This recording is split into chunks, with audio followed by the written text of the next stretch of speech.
ang pagiging makasalanan ng mga tao sa Sodom. 19 na kabanata. Magdidilim na nang dumating ang dalawang anghel sa Sodom. Nakaupo noon si Lot sa pintuan ng lungsod. Pagkakita ni Lot sa kanila, tumayo siya at sinalubong sila. Pagkatapos, yumukod siya sa harapan nila bilang paggalang at nagsabing, "Kung maaari po dumaan muna kayo sa bahay ko, para makapaghugas kayo ng mga paa ninyo, at dito na po kayo matulog ngayong gabi. At bukas na lang kayo ng umaga magpatuloy sa paglalakbay ninyo." Pero sumagot sila, "Huwag na lang, doon na lang kami matutulog sa plaza ngayong gabi." Pero pinilit sila ni Lot, kaya sumama na lang sila sa bahay niya. Naghanda ng mga inumin at mga pagkain. Nagpaluto rin siya ng tinapay na walang pampaalsa. At nang handa na, naghapunan sila. Nang mahihiga na sila para matulog, dumating ang lahat ng bata at matatandang lalaki ng Sodom at pinaligiran nila ang bahay ni Lot. Tinawag nila si Lot at tinanong, "Nasaan na ang mga panauhin mong lalaki na dumating ngayong gabi? Palabasin mo sila rito dahil gusto namin silang sipingan." Lumabas si Lot ng bahay para harapin sila. Nang lumabas siya, isinara niya agad ang pintuan. Sinabi niya sa kanila, "Mga kaibigan, nakikiusap ako sa inyo na huwag ninyong gagawin ang iniisip ninyong masama. Kung gusto nyo, may dalawa akong anak na dalaga. Ibibigay ko sila sa inyo, at bahala na kayo kung ano ang gusto ninyong gawin sa kanila.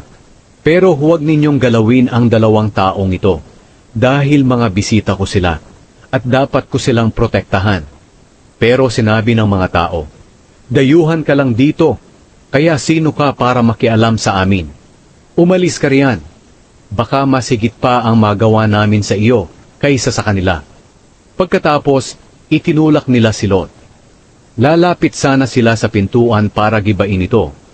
Pero binuksan ito ng dalawang anghel na nasa loob, at hinatak nila si Lot papasok, at isinara ang pintuan. Pagkatapos, binulag nila ang mga tao na nasa labas, para hindi na nila makita ang pintuan. Pinaalis si Lot sa Sodom.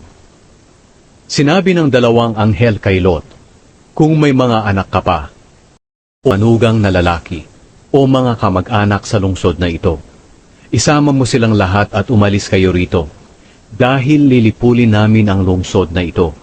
Narinig ng Panginoon ang mga daing laban sa mga taong ito na puro kasamaan ang ginagawa. Kaya ipinadala niya kami para lipulin ang lungsod na ito. Kaya pinuntahan ni Lot ang mga magiging manugang niyang lalaki at sinabi, "Magmadali kayong umalis dito, dahil lilipulin na ng Panginoon ang lungsod na ito." Pero hindi sila naniwala, dahil akala nila'y nagbibiro lang si Lot. Nang magbubukang liwayway na, pinagmadali si Lot ng mga anghel na umalis sa lungsod. Sinabi nila, "Bilisan mo, dalhin mo ang asawa mo at ang dalawang anak mong babae na nandito, at umalis kayo agad, dahil baka madamay kayo kapag nilipol na ang lungsod na ito, dahil sa sobrang sama ng mga tao rito." Hindi pa sana aalis si Lot, pero dahil naaawa ang Panginoon sa kanila, hinawakan sila ng mga anghel sa kamay at dinala palabas ng lungsod. Nang nasa labas na sila ng lungsod, sinabi ng Panginoon, "Tumakbo kayo, huwag kayong lilingon o hihinto sa kahit saan dito sa kapatagan. Tumakbo kayo papunta sa bundok para hindi kayo mamatay." Pero sumagot si Lot, "Panginoon ko, huwag niyo na po akong patakbuhin papunta sa bundok. Kinahabagan niyo po ako, at ipinakita ang kabutihan niyo sa akin sa pagliligtas ninyo sa buhay ko. Pero napakalayo po ng bundok. Baka maabutan ako ng sakuna at mamatay ako bago makarating doon. Nakita niyo po ba ang maliit na bayang iyon sa unahan? Tiyak na mararating ko po iyon dahil malapit lang.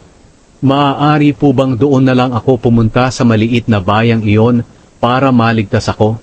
Sumagot ang Panginoon, "Oo, payag ako sa kahilingan mo. Hindi ko lilipulin ang bayan na iyon. Sige, tumakbo na kayo roon, dahil wala pa akong gagawin hanggat hindi pa kayo nakakarating doon." Ang bayang iyon ay tinatawag na Zoar, dahil maliit ang bayang iyon. Ang paglipol sa Sodom at Gomora. Nakasikat na ang araw nang dumating sina Lot sa Zoar. Biglang pinaulanan ng Panginoon ng naglalagablab na asupre ang Sodom at Gomora. Nilipol ng Panginoon ang 2 lungsod at ang buong kapatagan. Namatay ang lahat ng nakatira roon, pati ang lahat ng tanim. Lumingon ang asawa ni Lot, kaya ginawa siyang haliging asin. Kinaumagahan, dali-daling pumunta si Abraham sa lugar kung saan siya nakipag-usap sa Panginoon. Minasdan niya ang Sodom at Gomora at ang buong kapatagan. Nakita niya ang usok na pumapaitaas mula sa lupa na parang usok na nagmula sa isang malaking hurno. Inalala ng Diyos si Abraham nang lipulin ng Diyos ang mga lungsod sa kapatagan kung saan nakatira si Lot. Iniligtas niya muna si Lot para hindi ito mapahamak. Ang pinanggalingan ng mga Moabita at Amonita. Dahil natakot si Lot na tumira sa Zoar, lumipat siya at ang 2 niyang anak na dalaga sa bundok at tumira sila sa kuweba. Isang araw, sinabi ng panganay na anak sa kanyang kapatid, "Matanda na ang ating ama, at wala ng ibang lalaki rito na maaari nating mapangasawa para magkaanak tayo katulad ng pamamaraan ng tao kahit saan sa mundo. Mabuti pang painumin natin ang ating ama ng alak hanggang sa malasing siya. Pagkatapos sumiping tayo sa kanya para magkaanak tayo sa pamamagitan niya." Kaya ng gabing iyon, nilasing nila ang kanilang ama. Pagkatapos, sumiping ang panganay na anak sa kanyang ama. Pero dahil sa sobrang kalasingan ni Lot, hindi niya namalayan kung ano ang nangyayari. Kinabukasan, sinabi ng panganay sa nakababata niyang kapatid, "Sumiping na ako kagabi sa ating ama, at ngayong gabi muli natin siyang painumin ng alak hanggang sa malasing siya. At ikaw naman ang sumiping sa kanya para tayong dalawa ay magkaanak sa pamamagitan niya." Kaya ng gabing iyon, muli nilang nilasing ang kanilang ama, at ang nakababatang kapatid naman ang sumiping sa kanya. At sa sobrang kalasingan, hindi rin niya namalayan kung ano ang nangyayari. Sa ganoong paraan, nabuntis ang 2 anak ni Lot sa pamamagitan niya. Dumating ang panahon, nanganak ang panganay ng isang lalaki at pinangalanan niyang Moab. Siya ang pinagmulan ng lahi ng Moabita. Nanganak din ang nakababatang kapatid ng isang lalaki at pinangalanan niyang Ben-Ami. Siya ang pinagmulan ng lahi ng Amonita.